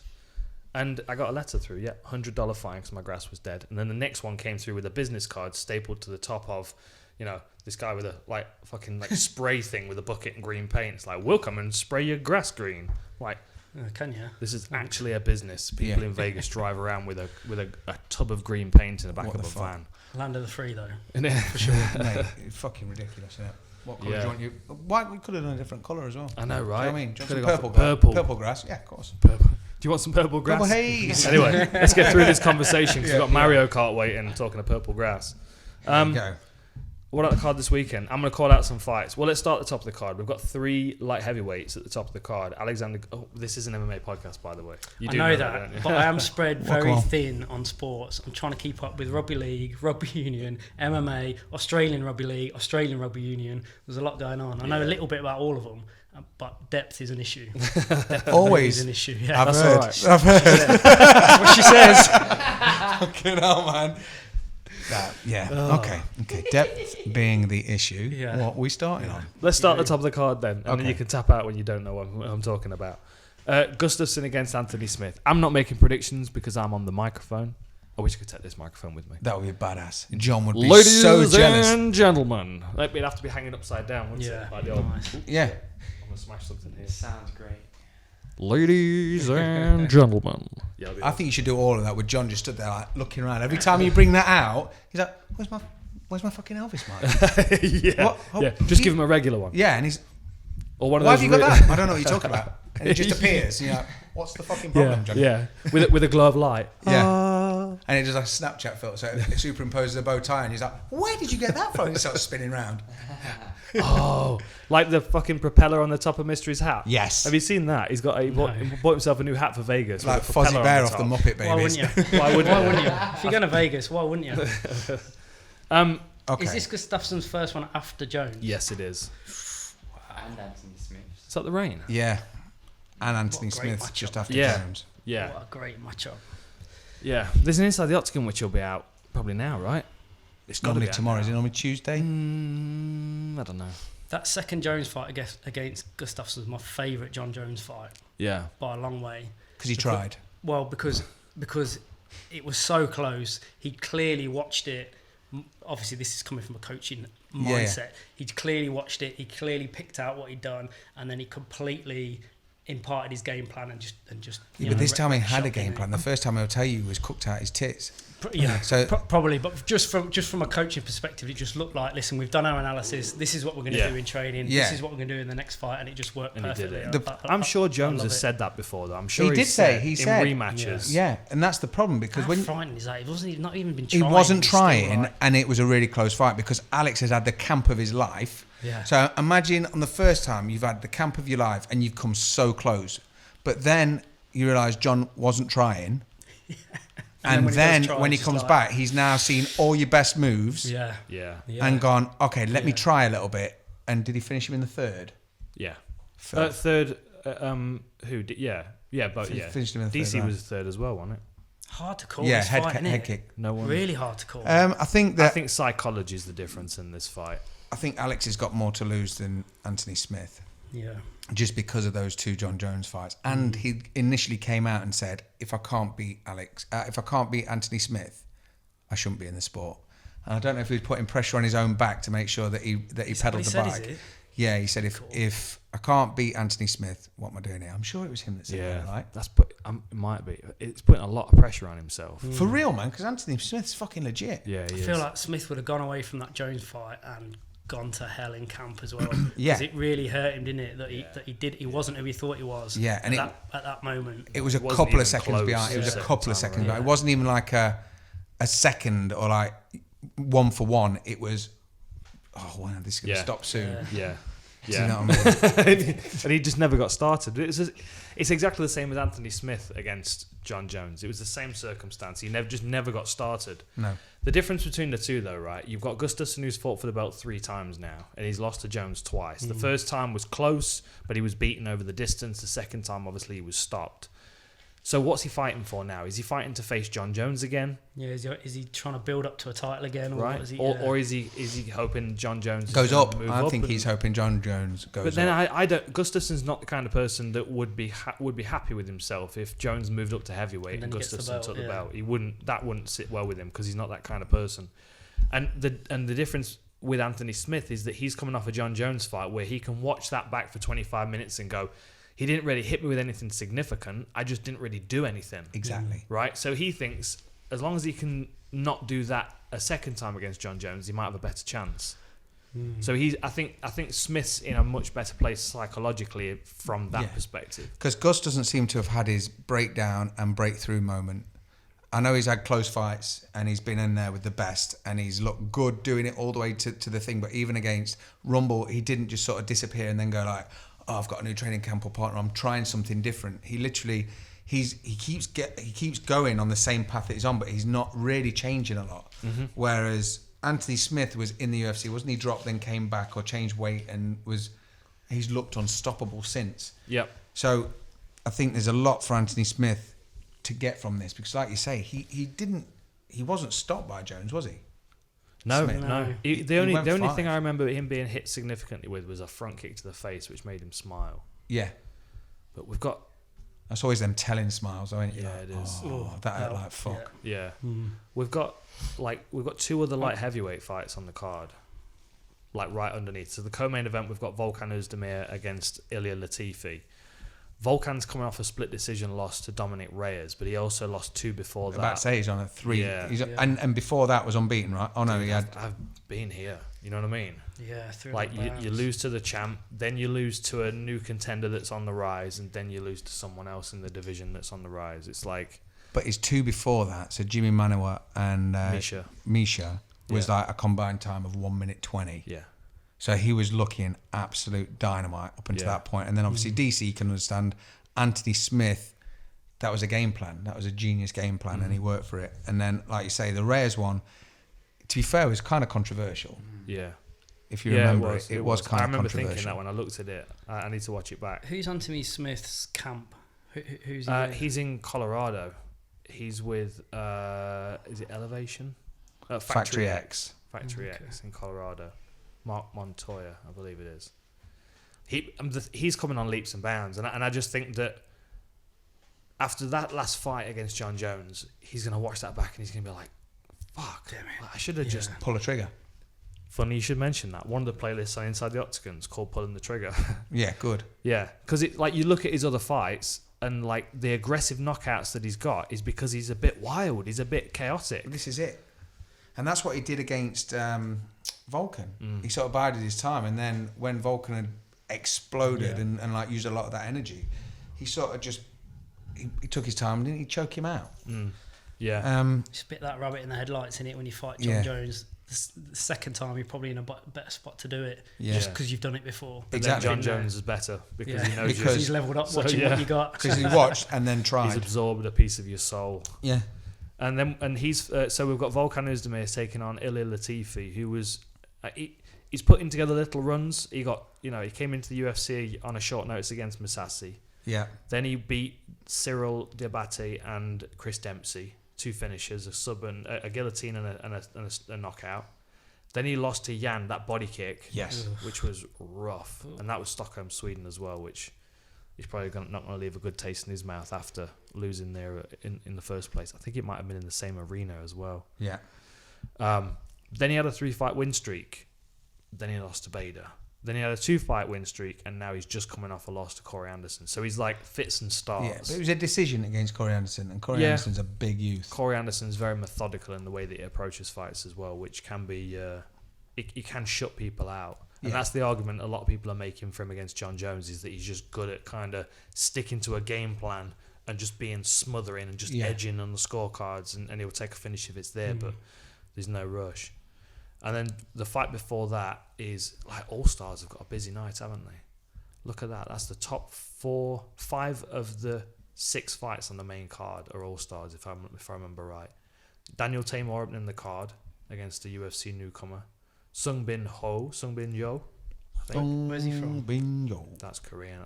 He must be Korean. I haven't looked at my notes yet for this one because I've been busy with Polaris. Damir Hadjovic against Christos Giagos is going to be a real good one. Hadjovic is fighting out of Artis Suave, I think, in Copenhagen. Mystery's nodding. Mystery knows. We're going to call in and see them sometime. Yeah. That looks like the Gardens of Babylon, doesn't it? That hotel. We'll have to go and see that. Nice. Makwan Amir Khandi against Chris Fishgold. That'll be good. I think Makwan's SBG now, isn't he? He's over in Dublin, I think. Is he? Yes, I believe he is. I always got frustrated with him because he beat Andy Ogle. Was it 6 seconds? Yeah, it was like a massive knee. Flying knee, and then, Andy wasn't the same. Retired. Chris needs to watch those fast starts because Makwan's all about those bursts. Explosive. Yeah, man. Yeah, that's what makes him exciting, you know. Yeah. Chris Fishgold's much more of like a grind you Let's down have a and fight. beat you up. Yeah. More of a Sean Shirt kind of style. Yeah. I always thought. Some good fights on this card. Tanya Evinger against Lena Landsberg is going to be a scrap as well. Yeah. That is going to be a scrap. I like Evinger. Yeah. She lost to Aspen Ladd and Cyborg recently, right? Evinger. But it was always a knock, wasn't it? It was never like, oh my God, she looks shit. Yeah, TKO against Women's Aspen division Ladd. is going so good, so it's never going to exist. Right. Aspen Ladd's really exciting to watch. I think we talked about her the other week. She wails like a banshee when she's ground and pounded. It's terrifying. And Frank Camacho's on the card against Nick Hine. That's going to be a fun one as well. Yeah. Sometimes Nick can kind of get in his own head a bit. He's a very intelligent individual, and sometimes the more intelligent fighters tend to have so many conversations going on in their head that they tend to stagger, and you know what I mean. They're not reading the script. Yeah, exactly. And then you've got someone on the other side like Frank Camacho who is able to just put all that inner process into the side and just attack. Where's Frank from? Guam. Yeah. I think I've watched a bit. Yeah, he's a lot of fun. His fight against Damian Brown. Yeah. Damian Brown. That was a great fight. He's had a couple of fight of the nights, actually, Frank Camacho. That's going to be a real fun one, though. And then Leonardo Santos against Stevie Ray. There's some good fights on this card. Stevie Ray's good, man. Darko Stojic is a tank as well. Well, that's going to be a fun one. Yeah, and you're calling it, dude. You learnt all these names. You've been practicing. Well, I know a lot of these guys on the card, fortunately. You know, when I first started doing this job, it was challenging because I was always learning 26 fighters. New European. Or like, I know like maybe 4 of the guys on the card from other events, but we had a lot of debut fighters, so it was a lot of like shit YouTube quality fights and that kind of stuff for research. Whereas now it's getting to the stage where I'm covering guys that I know, that I've been following through their careers. I've commentated before, so it's been fascinating watching you over the last few years. Yeah, man. Just going, because obviously we knew each other as a coach and an athlete, and then eventually obviously friends, and then just watching you like get into this, and then you've just developed so much, and now you like this is your craft now. It's fascinating watching. I've loved it, and especially the analysis, the inside the octagons and the behind the scenes stuff is wicked. It's a real craft of yours. I've really enjoyed it. It's been fun to watch. It's cool, and I think people are vibing it, aren't they? They're really enjoying it. yeah. I think because they get to see a bit more of you, whereas they had like, you got snippets of the Outlaw every so often, like every few months you'd be fighting or whatever. And That was plenty. But the thing is, back in the day, there wasn't as much of a roster. There wasn't as many fights. So like you'd start getting to know people. Like you'd see, even if you weren't in that week's fight, you wanted to stay relevant in the storyline of the overall thing. So then you'd sort of be ringside or whatever. So you got a bit of a showing into the behind the curtain a little bit, which I've always liked about the UFC, because I can remember I think it was Caleb Starnes, and he was fighting Nate Quarry. He's fighting Nate Quarry and he was running backwards, and Joe Rogan the whole time was telling us exactly what he was saying to the corner. They're so confused. Oh, from Caleb Starnes? Oh, man. Nah, not at all. Do you know that? No, but I wasn't confused from that story. I'm monitoring this. Oh, he's monitoring. There you go. Do you remember that fight, the Caleb Starnes fight against Nate Quarry? So Nate It Quarry... was funny. Nate Quarry went into UFC 1, the Ultimate Fighter 1, sorry, not UFC 1, Ultimate Fighter 1, as a favourite to win. And he was a legit animal. Yeah. Randy Couture fell over him and broke his foot. So Randy was one of the coaches, and basically they gave him a pair of crutches and made him an honorary coach. Because normally, if you see in the Ultimate Fighter, someone does anything injured or whatever, they fuck them straight out. So Nate Quarry stuck around, and he was fighting Caleb Starnes before he got smoked by Rich Franklin. Oh, man. But he was fighting Caleb Starnes, and Caleb was in like season 3, something like that, season 5, I can't remember. It was the one with Mac. And he was in there looking good, but then he just was basically chasing him and not doing anything. There was no fight. And him and his corner were having the biggest dialogue, like, real, go fuck yourself, fuck you, like screaming at each other. And the minute that I saw Joe Rogan was like just narrating everything that was being said, because the amount of times like you're watching a football match or something and someone will say something a bit controversial, they'll cut away, birds are tweeting, and you're like, oh, I want to hear the juicy stuff, dickhead. So when Caleb did that and Joe was like, he's telling him to fuck off, now they're telling him to he just said that about his mother, and it's like, fucking hell, tell us more, Joe. And Starnes was just backing up. He was just running backwards. Yeah. So it got to the stage where Nate Quarry was like, he was doing wrapped this his weird arms thing around with him. his arms. It was like, he like wrapped his arms up. Like he was taking the piss out of him, like he was going to come, like chase him and hit. Yeah, like he was mocking him, but Starnes still didn't do anything. Didn't want to fight. Just backing up, run away. Someone did a mock-up of a load of UFC figures, like old G.I. Joe toy style, and it's like Rampage, and it comes with like cigarettes and chicken. And then there's someone else, it comes with this, and it like comes with all their own bits, like Vandalay with an axe and a severed head. And like all these different people with all the different accessories, and then Caleb Starnes comes with nothing. It's like, oh shit. It's kind tough of still harsh. going. They're still punching tough out. Yeah, man. Still rolling them out. Yeah, to be fair, I haven't seen them anywhere near as what I used to. I was telling Slim, I used to run out of that much content. I ended up watching UFC Brazil, Ultimate Fighter Brazil, with no subtitles or no anything. Just every so often you pick up the odd word. You're like, okay. Oh, okay. I went down and did a day's coaching on the UK versus Australia. Oh, the Smashers? Yeah, the Smashes. Oh, nice, I man. went down the day after they got caught nicking the phone. Oh, they got a phone in the house. Yeah. And it was all kicking off. I was like, what is going on here? Yeah. Everyone's really quiet. Got a phone? I'll have mine. And then Dean Amsing was like, yeah, they nicked a phone. And they've been ringing people, and Dana's on Skype. So they're in big trouble. Oh, no. So we went through So all who was that this then? week. Who had nicked the phone? The British. Yeah, of course. Obviously. The British. I think, I can't quite remember. We were the going to use it story. enough before we sold it to the Aussies, that's all. Yeah. Did they buy it off Paul Kelly? No, they didn't buy Paul Kelly. Paul Kelly and Paul Taylor came out. Something to do with the neighbours. They were like, "Oh, mate, can we borrow your phone?" They were like, "They got the phone there, ring your girlfriend." shit. I can't really remember, but it's hilarious. It's a great series, Mate, It's a whenever I great think of that series, it makes yeah. me cringe because there was a big kitchen, big galley, well, a massive kitchen with a big island in the middle, and someone had greased the floor and someone come running round and just slid it, and I fucking hate stubbing my toes, man. It makes my skin crawl now thinking about it. And then Ross knocked out George. Mate, He turned him off like a deck chair. He was like, bing. Yeah, Shout out to Ross. yeah. Ross won his pro boxing. He did, I pro saw boxing that. He looked good as well. His first boxing fight, Yeah. Smashed him. Yeah. But mate, he hit George so hard, his feet like retracted Yeah. up. Well, That he just was- like an accordion. That was Oh, yeah, we December. were there. Yeah. That We was, were there, We yeah. were talking about that the other day on the way back. That was December 21st, 2012. Yeah, because we had a bit of a weekend. Didn't We had a bit of a weekend. Yeah, we did. Yeah, There was a meteor shower. there was a meteor shower. Yeah, Yep. That'll be in the next book. We had some. We had some mushrooms. yeah. Well, I don't Meteor, think- yeah. Yeah. Meteor shower. Sat on the. Some shiitake mushrooms, obviously. Yeah. That's what Your we parents were- don't listen to this, do they? No, more worried about my employers listening to this. No, you didn't have any. No, I just had some shiitake mushrooms. 'Cause, Yeah. you know, I like stir fry. Yeah. So, and then the shooting star, and then obviously the fight. It was a meteor shower. Yeah. Yeah, amazing. Byron Bay. You went to Byron Bay, had a swim. Yeah. Incredible place, isn't it? I wasn't doing any of that. Yeah. No. No, that's right. It was in Brisbane, wasn't it? And Mark Hunt. Was that at the same time? Mark Hunt for. Brisbane. No. You're getting them mixed up. Oh, that's another time. Yeah, That's the you're right. shiitake. That was the shiitakes. No, so we must have come back another year, Yeah. and it was Mark Hunt and Bigfoot Yeah, because Dean Yeah. in got... Brisbane. Oh, that was Dean got in that was there, a and that was just slugfest. like the whole place was up in the air, weren't it? I think Dana said it was the best heavyweight fight he's ever seen. Dude, they were Didn't- great. didn't They're always Bigfoot great pop for shows that in one? Australia. He did, yeah. I think it's a no contest now. Yeah. I know. Because kind of Dana, ruins like, it. the whole time was like, it's the best, and then they ran it back again, didn't they? And it Still a wasn't good the best. fight, though. Yeah, it was still a good fight. Anything with Mark Hunt, man. Yeah. He's the Yeah. boy. Yeah. Amazing. What's up, my dude? So, yeah. What are you saying about Jimmy Manoa? I know we spoke before after he got... It's one of them where I'm concerned for his chin after Santos. Rakic is dangerous, and he's on a ridiculous win streak. He lost his first fight. Look at that. He lost his first fight and rocked the cage too. I thought you said he rocked the cage too. So he won his first fight and he rocked the cage too. Yeah. Did he? He got caught in a guillotine. You know, the thing is, I see that first fight, guillotine the first round. I'm like, that's just over enthusiasm, innit? That's all that is. And then he's on a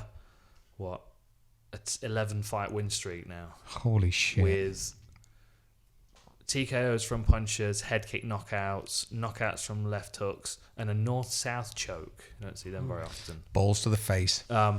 He's fighting Devon. Oh, no, he's just come off that win over Devon Clark. Yeah. But this is a big step up for him, I think. I mean, you know, he's beaten some good guys already in his career. Justin Ledette's a really good boxer. Francisco Barros is an absolute tank with really good jiu-jitsu. And he came through all of those fights, and he looked really good against Devon Clark. But Jimmy Manoa is different. The challenge here for Manoa is getting to Rakic's chin because he's tall and rangy and he fights really long. Yeah. And he's like all elbows and knees. I think the main thing that got me concerned before was there was a time when Jimmy, he got stopped a couple of times quick, and I was just concerned. The thing is, when he was against... I don't like it. When they've been knocked out a couple, I just don't like it. It's just savage, it's just a human thing after that. But then it's... When he fought Santos, it could have been him that got the big... That it was literally back and forth. Yeah. And he seemed to show me that he had a chin back again. But that's Jimmy's fighting He's on style, his isn't it? shield, isn't he? Always, yeah. He's like, And he'll I tell like you him. that. I think like him, he's a wicked guy, like and I him. think he'd tell you that. He'd be like, I don't want decisions. Yeah, lions eat first. Lions do fucking eat first. Looked like a lion ate his logo and spat it out, because to be fair, that was a fucker. When I had to do his... He's always picking on someone's logo. For real, man, make it easy for me. You know, I've got to make someone's shorts, and it's like, that's a lion. It's like, it's never been a lion. It's like when I watch behind the scenes, and like that training camp, like, I wouldn't do that training camp. Like, what are they doing? Sledgehammers and tyres. Oh, that's so It's 2008. Ankle socks. He fucking Brock Lesnar, one of them. Can you remember them things that came out? Those beast machines. I do. I was given one once, and I don't think it made out at my hotel room. Maybe not. Go on, this is a good place to finish on that. Have you got a list? I've got bits and bobs that I need to ask you about, because there was something we were going to ask about last week, and we ran out of time because the camera was about to run out, and we were talking about Eskimos. So one of the things Inuits. Yeah, I did mention that to you Yes, as well. it's I just- felt very conscious about the It's fact. so inappropriate. I was quoting from Full Metal Jacket. I know you haven't listened to last week's podcast, and so I've told people. Yeah, at time he's got a grown-up job. Yeah, Try. Yeah. I've noticed that Instagram doesn't get updated anywhere near as much as it used to do. What's Japan saying? I had lots of time. What's Huddersfield saying? You're lucky if you Fuck get a like on Instagram. Yeah, now, that's let alone it. a post. So we signed off last week with, if you see us in Vegas, you need to quote the Full Metal Jacket. I don't know, but I've been told Eskimo pussy is mighty cold, and you'll get a free little bit of swag. So because of that, we forgot that we were talking outside about in-laws. Right, just to take it off topic slightly, because to be fair, I love my in-laws to bits and they're mad into fighting now, but they weren't at the time. And Mystery and Slim were asking us about, have your in-laws always been cool with you? And I was like, no. They have not. No. I think I've been the disappointment to many a house. It's like, you going out with him, and it's like, yeah. Oh, no. That's not. Let me introduce you to this shed. This one, Here. Really? This one? Yeah. with the What are them drawings on his arms? really. Mate, for real. I'm not angry. I'm just disappointed. Yeah, completely disappointed. You've got to be in geography. You're better than this.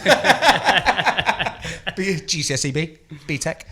So I was going to tell, because I didn't have time, and basically, Stacey's mum and dad were both in the army, and when we first met, like, me and Stacey had been going out a little while because she didn't want to take me around at first. Because I was like, that's cool. I Army can live. parents knowing you. Yeah, Yeah, for real. I see her thought process. So I got a lot of blame because Stace changed her college course after a couple of months, and then all of a sudden was hanging around with us and stuff. And it's like, it's that boy from Duffield. And her mum was fuming with me. And basically one day, like, after I'd met a couple of times and they were all right, they were fine. And her mum sort of came in and was like, all right, do you want a drink? I was like, yeah. And she went, I'll get you your first one. After that, you help yourself. I was like, okay. Which was fair enough, and I always have ever since. She regrets saying it. And basically, me and Stacey were play fighting once, and I caught her under the arm. You know, like a cow bite. Yeah. You used to do chicken nips or cow bites or whatever, where you pinch someone in the fleshy part of your bicep. And obviously, that's a natural reaction. You just fucking nip someone. And she bruised like a fucking peach. It looked like I'd gone full tilt. Domestic violence. Yeah, bit of DV. I didn't go full Brett Rogers. I just pinched a fucking bicep, fight reference. And it was about 2 days later that Stacey's mum called me into, like, she was upstairs and she was on nights, and she used to sleep in her sister's bed so she wasn't disturbed. And I walked into the room and she was sat lying in bed like this. Like, all right, let me talk to you about my daughter's arm. And I was like, oh, and my arse was doing 50p, 20p, full fucking bunny's nose. And I was like, oh man, we was just playing. She's like, no, it's not good enough. And within the second of her talking to me, her dad had jumped out of a wardrobe with an industrial staple gun and fucking shot staples at me that hit the wall and stayed in the wall. I was like, oh shit, you're legit. So I never pinched her again. After that, we then, about 3 days later, we went to a party where it was like bowling and Quasar. Remember Quasar? Like Laser Quest. Oh, dude, Laser Quest. Yeah. That's what it was called in Knots, I think. Stacey's dad threw me over his shoulder, bit me, and shot me with my own gun, which I'd never heard a sound that the pack made when that happened. It was like, loser. The daddy line is... Loser. Straight away, I was like, the daddy line has just poured the adolescent line, hasn't he was just trying to say, I can eat you for breakfast, motherfucker. Yeah. And ever since, they've been sound as fuck. Yeah. But yeah, so I wasn't excited straight away. Good start. Yeah, it was bad, wasn't it? Yeah. Glad you've turned it around. Yeah, I'll try, mate. It's a bit late now anyway. Mate, there's babies and shit. Late. So yeah, it's like, now they've got to see the little kids. They're like, oh God, they're just like him.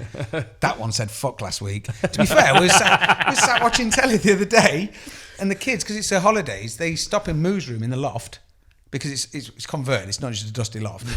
And they sat up there And get in the loft. Yeah. And before they went to bed, like, they go up about 8:30 and they like get settled, chilling out, doing whatever, have like half an hour on their tablet.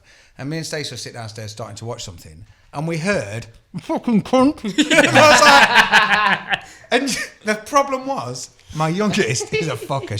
She will swear. And she knows she shouldn't, but it's just one of them. She's got this little smile like, oh, don't do that again in front of your mum because I'm going to get fucked. And basically, I didn't want to shout upstairs to say, "Did you just shout fucking cunt?" Because I didn't know if she'd said like instead. So what do you do at that point? You got kids, like on the baby monitor. I swear to God they said it, but I didn't want to see it through in case they were like. The difference is between the two of you. I'm not a parent, so I'm just looking from the outside. Is that you swear occasionally when you're around here, a little bit. Occasionally when you're in front of your family, I never hear you swear at all. You would talk like this whether you're in front of like us or the Queen or anybody. It's very true. Did you fucking say fucking again? Mate, that's it. Because the thing is, I think the more power you give to a word, the worse it gets. Yeah, the more it's shit. just a word, isn't it? It's just a word, man. Yeah. So like, forget it. Don't worry about it. I mean, I've literally talked to my kids about, oh, by the way, people swear in real life, so they may as well sort of kind of get used to it. Well, this is 'cause it. People are going to swear. Yeah, this is it. I don't like pick the kids up and like fucking get in the car, shit lips. It's time for your tea time. You're at fucking Rainbow's shit bag. If it comes out, it's all about. It's just authentic, innit? Like, I think it's passion. I think It it's is just. passion. It's very. Passion. I think it's Tourette's. Mate, to be fair, it could be Tourette's. Kick out, waggle milk. Do you think you want your kids growing up sort of knowing who dad is, or actually knowing who dad Yeah, is? for real. I want them to You know know. what I mean? Like, it's got to be a level of realness, isn't He it? doesn't But work. you He want doesn't them work to- that hard. He's at home some of the time. Yeah, they do see me, and they always hear me. But I mean, Stacey even said to her, my eldest the other day, because she was coming home and she was a bit concerned, and she's literally the most straight-laced you can get. I mean, she's 11. We've still got the Santa issue and all the rest of it, and it's like she refused to like. Don't want to not believe and all the rest of it, and so it's really, really sweet. But at the same time, she's going to big school soon. She's going to secondary school, and I'm like, fuck, man, I need you to learn how to box. Yeah. Take this like taser with you, and if someone calls you a Fuck Santa, you need a ground game. yeah, for real, yeah, you need to tap Santa out. So the problem is when she was walking home, there's another kid that lives over the road, and she was swearing, and it distressed me a bit. She was like, oh, God, she said this and this and this, and then this other girl said this, and Stacey's like, look, it's all right if you're with your friends, it's all right to swear, but don't swear in front of other adults or us. We don't want to hear it. And she was like, okay, cool, no problem. Are you sure? And she was like, yeah. And she felt, you could tell she'd been given this Swinging the house almighty keys around the index finger. Yeah, she had this full power in that just charge. like the Centurions, where it's like swearing power 10. And she's like, she got powered up, so she was well Centurions. Do you need him to pull that reference up on Google? Do you Yeah, remember I'll just go with it. I'll Centurions? just It's a laugh. cartoon. I'll just laugh and go, Red, blue, and a green dude. You remember? There's a red, blue, really. and a green dude, and they put their arms out and they had I little sort of do springs. when you explain it. I sort of And- do. It's just there's a lot happened since then. Power extreme from man to machine was the tagline, just to let you in. It was good. One was a submarine, one was a bike, and one was a plane, but it was good.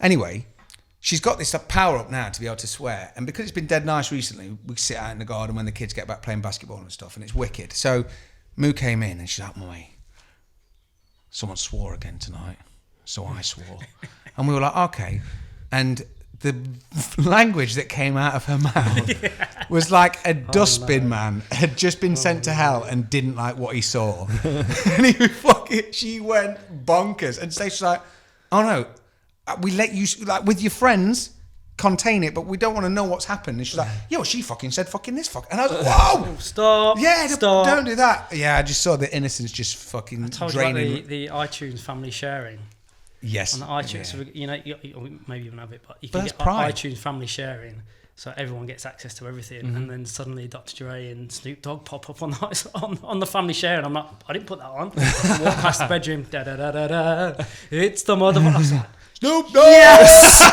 Yes. this is really inappropriate. Have you got my vape pen again? You know, if you listen to this is called 5 on it. And when he says 5 on it, it's not high five. It's a fine line in it. It's a fine line, but Nah, fuck it. Let him Yeah. listen to it, man. yeah, I love it. I love him to have a little bit of character. It's like- transparency and honesty. I It's think like will we get were us there. Yeah, right. Isn't it? We were talking about the campaign earlier. You know that scene Yeah. where it's put your headphones on. Yeah.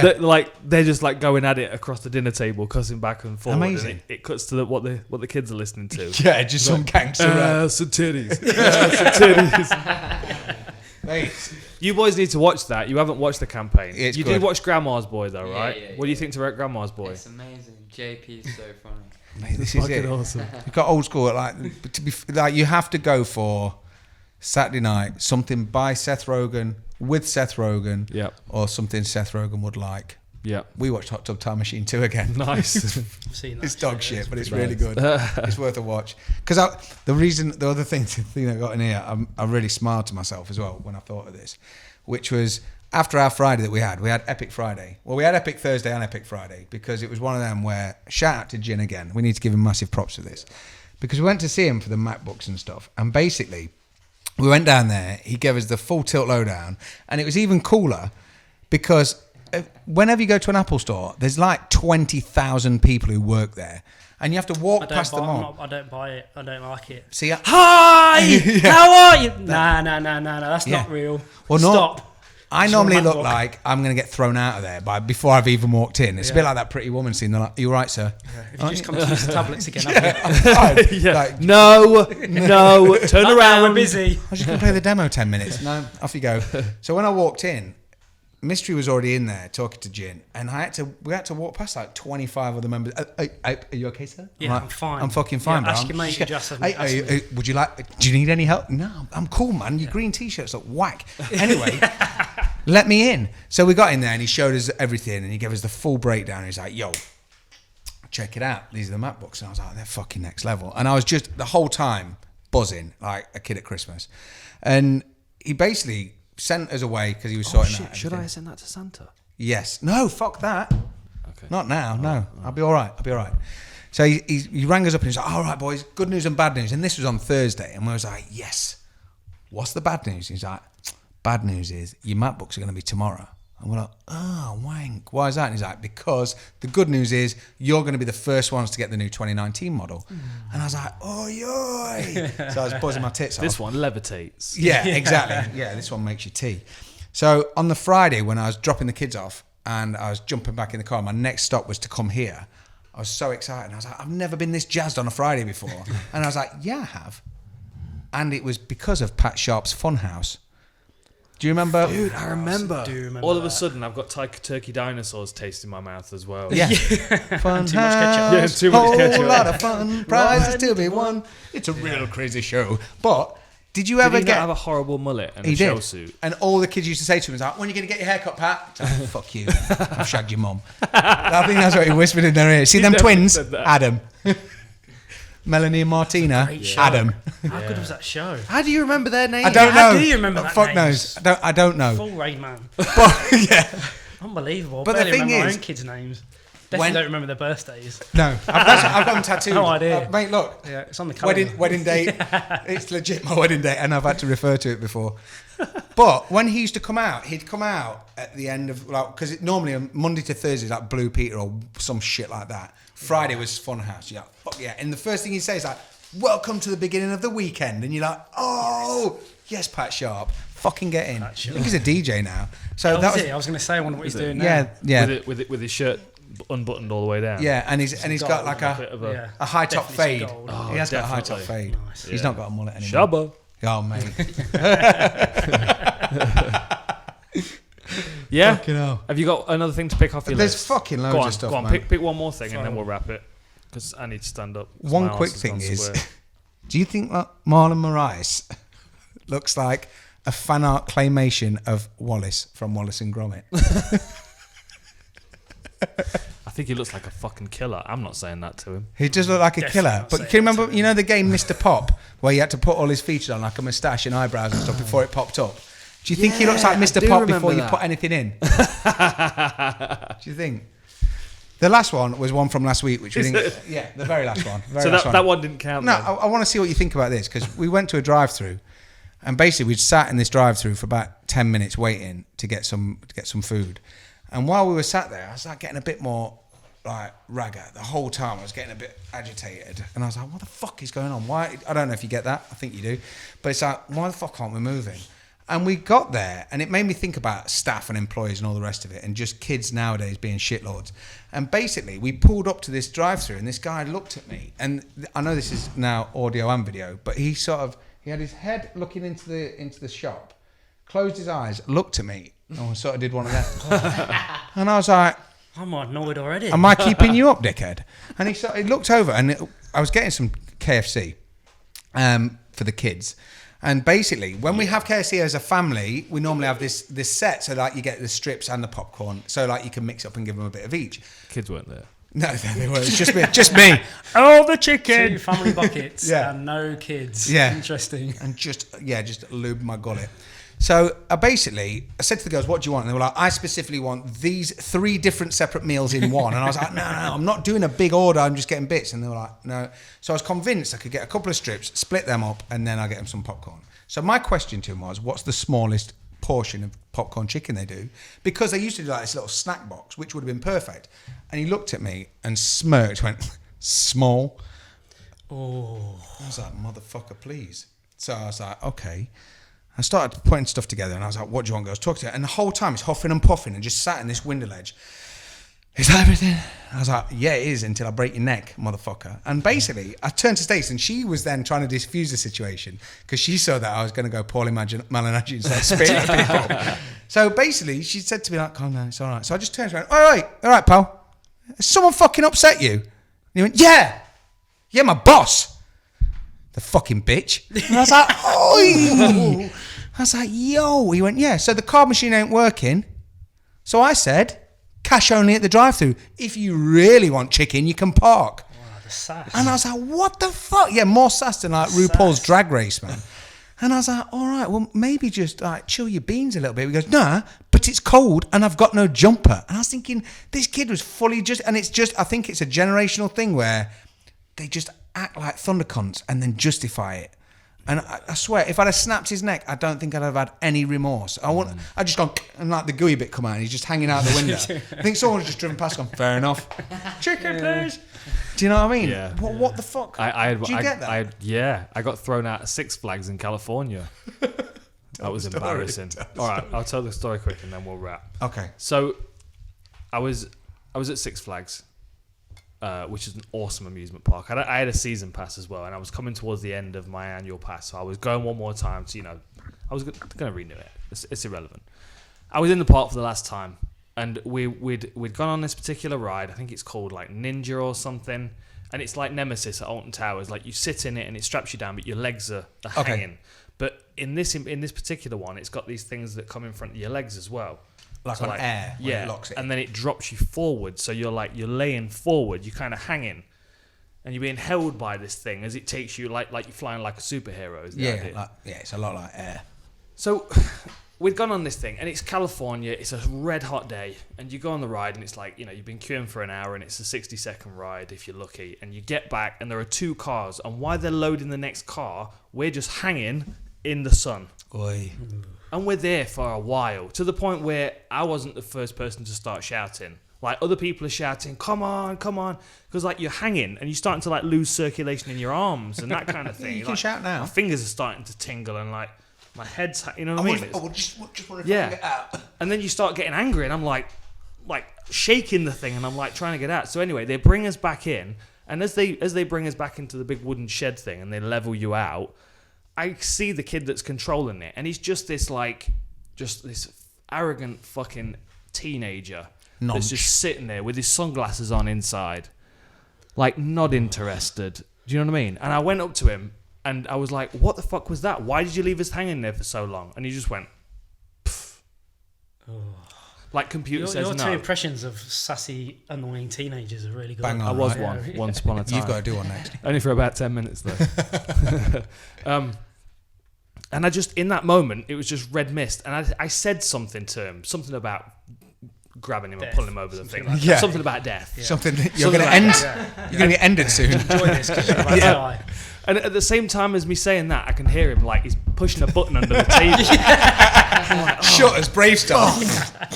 And I just thought, I said it quietly. Nobody else heard it. There's no record of it, right? So I left. And as I'm walking, and it's how these parks are laid out, where it's were all your different shoulders kinds back when of, you were walking? No. I was like, I'm just gonna kind of blend into the crowd, red mohawk, no blending in. And I'm walking along this path, walking towards the next ride, which is the wooden Terminator roller coaster. And as I'm walking along, I can feel like security converging from. Is converge the right word? Yeah. From different angles. Approaching. Like there's like 2 guys on bikes. there's two guys in a golf cart with walkie-talkies. You know what I mean? attack. There's three walking, and they let me Pincer get in the system. line and go like all Raptors. the way to the front of the line, and then pulled me out of the line. They were like, "Sir, can you come and speak to us, please?" After I've been and on they this. literally walked me out of the ride and opened a gate where all the magic ends, and they set you backstage. And as I walked out the gate, there are 3 police cars there. Wow. I'm like, this They is a fuck little that, bit don't over the You top. want pictures? The outlaw. Come on. Yeah, 3 police cars sitting there waiting, and they're asking me questions, and I'm like, look, this is what happened. The kid was arrogant, etc., etc. They wouldn't let me back in the park, not even to walk through to exit. Wow.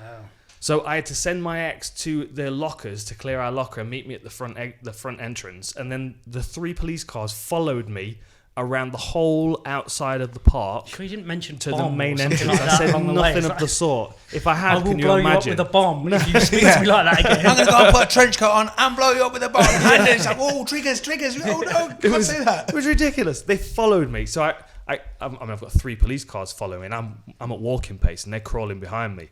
So I'm like speeding up, slowing down, stopping, staring at the sky for a minute, and then they like start honking the horns or like flick the lights on and stuff. And I'd be like, all right, I'm walking.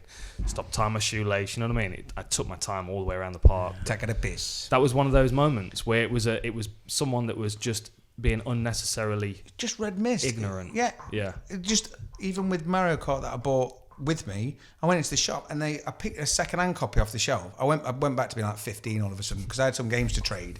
So I used credit and I went, how much for these, please? And he was like, you got 60 quid. I'm like, fucking amazing. I got throwaway cash, 60 quid. Yeah. So I went and picked up a second-hand Mario Kart, and we needed another pair of controllers for the kids because obviously me and Stacey got the first ones. So I needed to get them, and I took the second-hand one up and I went, there you go. And she came back and she went, oh, sorry, we've not got that. And now they had 10 cases on the shelf. And to me, if you've got 10 cases, you've got 10 Mario Karts secondhand. So I was like, well, that's bullshit.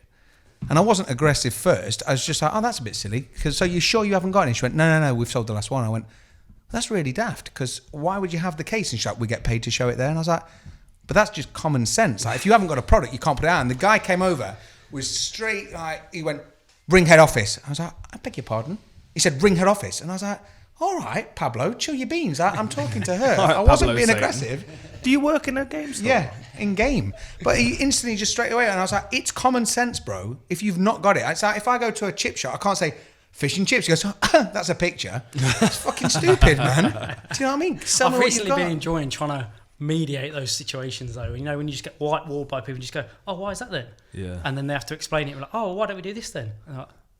And if you're really nice about it, you can sort of get man, around it. Killing them with Yeah. kindness. Oh. I am a fan of being nice to people on the phone. Picking just apart to, the situation and working out yeah, why, yeah. and See, then trying to solve it that's with it, them. that's And, it. I worked on the phones too long for that, because when you're on the phones and someone's kicking off and they want you to kick off back, and basically like their credit card's declined or something because they've been to Spearmint Rhino and spent 15 grand, and they're like fucking fuming at you. Like, listen, don't worry about it, we'll look into it for you. It's like, have you been to a private club recently? And they're like, fucking, it's not fair, I can't buy anything, my missus is going to go mad. It's like, sir, just for a moment, I just need to talk to you about your credit card. Just, have you been to a private establishment recently, you know, with a bit of dancing, late night, and then you just hear the whole demeanour changes from being full tilt aggro to be like, bro, you have got to fucking take that off there. Man, I need to fucking sort this. Do not send me a statement. It's like, oh, we're friends now. We full tilt bros. Okay. Do you have glitter under your fingernails? Yeah, and will you send her back? Because she's dancing tonight. There's an area in Tokyo called Roppongi, and it's just like where all the foreigners go on the piers, loads of strip clubs and loads of bars. It's good fun. And That's right where we cut the podcast. Yeah, right? yeah. At the end of the podcast. There's this place. I've never been, but someone told me it's great there anyway. I've never been. Tell us what you read about it. Yeah, it's in the tour guide. Every time a foreign team comes over, there's loads of girls that are just like they're playing a game. They'll take people Dirty down Diana. to a bar. They'll get them in. They're in league with the bar. They'll go to the toilet, and the next minute is they've just bought a £5 bottle of champagne on a credit card. And like every team that comes across gets done. Someone gets done by them. Every single team. And one of the coaching staff of a team that I know got done. Of course, got the credit card statement spent. Like trying to sort out anything in Japan's a nightmare. But trying to get this sorted out, the police just like I'm not interested. He's ringing credit card company back in where he's from. It's just an absolute nightmare every single time. And I'm just thinking, you better be being nice to those people on the end of that phone. This is the only way you're getting out of this. I'd go full John Wick for $5,000 bottle of champagne because it's just unnecessary. Do you remember when you were on that training camp in the US and left your phone on your data roaming? You came back. You're still heartbroken. You still hurt. How much was it? I managed to claim some of it back, but it was like $6,000. It was like $6,000. I think it was £1,600. Was it? I felt like it was more than that. You? No, you were in the US for like a month with a training camp. Oh yeah, it was a Churchill Cup with a rugby tour. It was some obnoxious amount of money. Canada, Denver, and then New York, and left my roaming on for 3 weeks. Imagine get that text though, $24.99, $24.99, $1,600. Yo, whoa! What? 16 with not any porn. We once got back off holiday, and we used to share a house with Adam and Mark, and me and Stace had one room, then Adam and Mark, and we came back off holiday. And we got back and we used to have like one of them fold-out snooker tables in the dining room because we were cool cats, and a PC that was connected by a cable to the internet. So we all shared it. You all went downstairs to this PC. There were no laptops. And we got back and there was like 3 papers on this table, all different phone bills and shit. That was like, I don't know, it was about £300 for this fucking phone bill. I mean, Stacey was like, "What's this?" And what the twats hadn't thought about when they were putting their evidence together was that there was basically someone had watched the Jordan Katie Price porn video. They didn't care or think to share it or save it, like download it. He just watched it in quiet and turned it off. Well, it was turned out to be about £300-400, and we came back, and Stace, being analytical, looked over and they were like, "Oh, glad you're back. This is your bill," and started fucking telling us we had to pay this phone bill. She took one look at it and was like, "We were flying then." And he's like, "What?" It's like, "We were on an aeroplane. We just got back off holiday. We were flying." Then they're like, "Oh.